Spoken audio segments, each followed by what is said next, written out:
Ready start. सभापति महोदय, मैं अब आर्थिक मामलों पर आना चाहता हूँ। मैं अधिक समय नहीं लूँगा।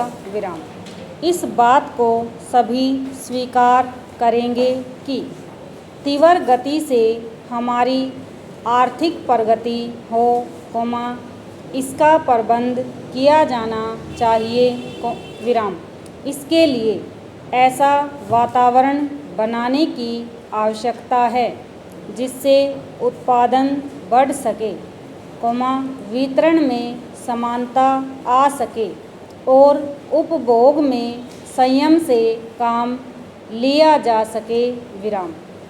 हर बजट को और हर कर प्रस्ताव को इसी कसौटी पर कसा जाएगा, यथा क्या उससे उत्पादन बढ़ता है, क्या वितरण में समानता आती है, और तीसरी बात यह कि क्या हम देश में ऐसा वातावरण बना सकते हैं कि लोग जितना कमाते हैं, उतना खर्च न करें, उसमें से बचाएं और उसे राष्ट्र की समृद्धि में लगाएं।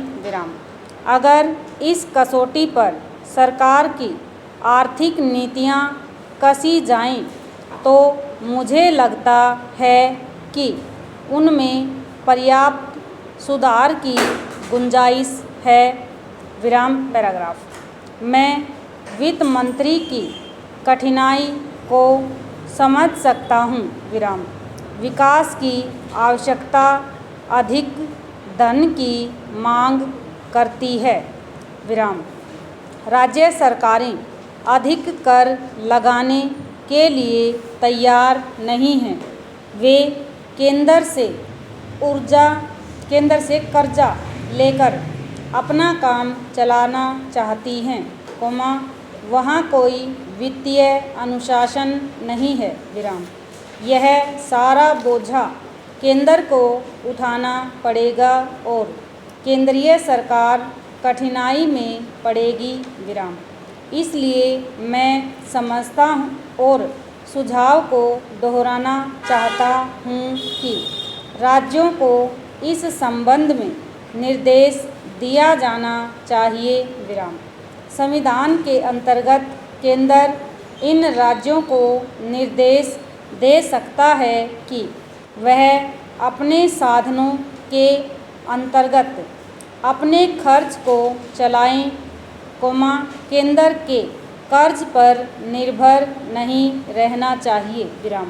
विशेष परिस्थितियों में कर्जा दिया जा सकता है, लेकिन कर्जा लेकर अपना काम चलाना यह उनका स्वभाव नहीं बनना चाहिए। अपवाद रूप में कर्जा लेकर वह किसी विशेष परिस्थिति का सामना करने के लिए प्रस्तुत हो तो उसका विरोध नहीं किया जा सकता।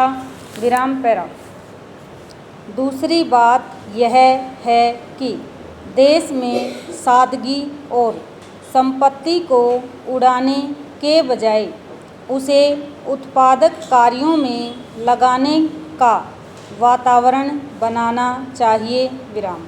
मैं नहीं जानता वित्त मंत्री महोदय इससे कहाँ तक सहमत होंगे, लेकिन आज देश में समाजवाद की चर्चा बहुत होती है।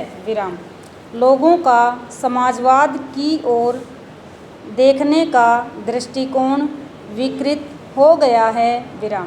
लोग हमें क्या मिलता है इस ओर ज़्यादा ध्यान देते हैं, हम कितना खर्च करते हैं इस ओर ध्यान नहीं देते हैं।